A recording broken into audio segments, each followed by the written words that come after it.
আসসালামু আলাইকুম বন্ধুরা, আমি মালা আক্তার। মালার রান্নাঘরে আপনাদের সবাইকে ওয়েলকাম। আশা করি আপনারা ভালো আছেন।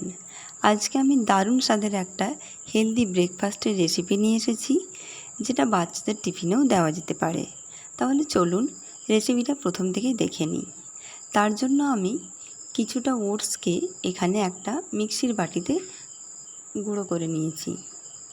এবার তাতে কিছুটা পরিমাণ টক দই আর 2 চামচ মতো সুজি যোগ করে খুব ভালোভাবে মিশিয়ে নিতে হবে।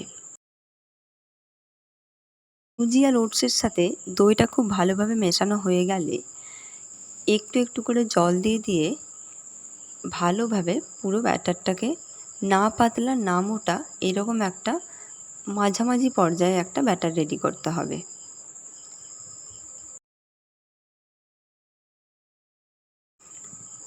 এবার তারপরে তাতে আন্দাজ মতো নুন, একটু খাবার সোডা, কিছুটা কারি পাতা কুচো আর অল্প একটু লঙ্কার গুঁড়ো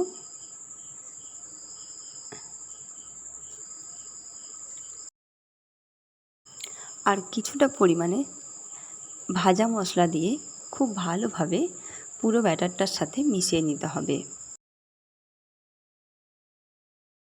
আপনারা পুরো ভিডিওটি দেখে শেষে ছোট্ট করে একটি লাইক করে দেবেন।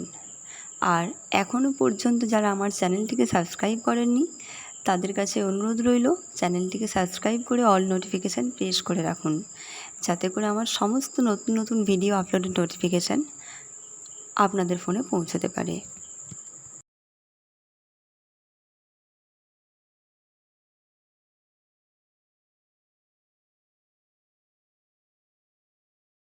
এবার খুব ভালোভাবে হাতে সময় নিয়ে ফেটিয়ে নিয়ে 10 মিনিটের জন্য ঢাকা দিয়ে রেস্টে রেখে দিতে হবে।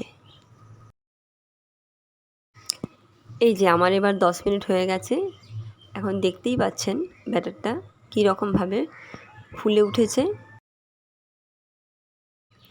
এবার একটা ফ্রাই প্যানে অল্প তেল ব্রাশ করে নিয়ে ভালো করে গরম করে নিয়ে তারপর ব্যাটারটাকে একটু একটু করে দিয়ে একদম গোল করে ছোট্ট করে শেপ দিয়ে খুব ভালো করে হাতের সময় নিয়ে এক পাশটা ভাজতে হবে।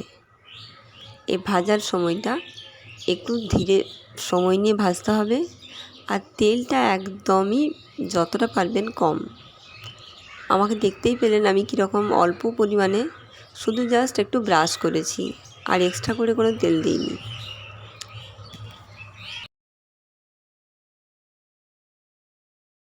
এই একইভাবে সবগুলোকে হাতে সময় নিয়ে খুব ভালোভাবে এপিট ওপিট করে ভেজে নেব। আমার একটা ভাজা কমপ্লিট হয়ে গেছে। এবার বাকিগুলো সেম একইভাবে আস্তে আস্তে করে ভেজে নিতে হবে।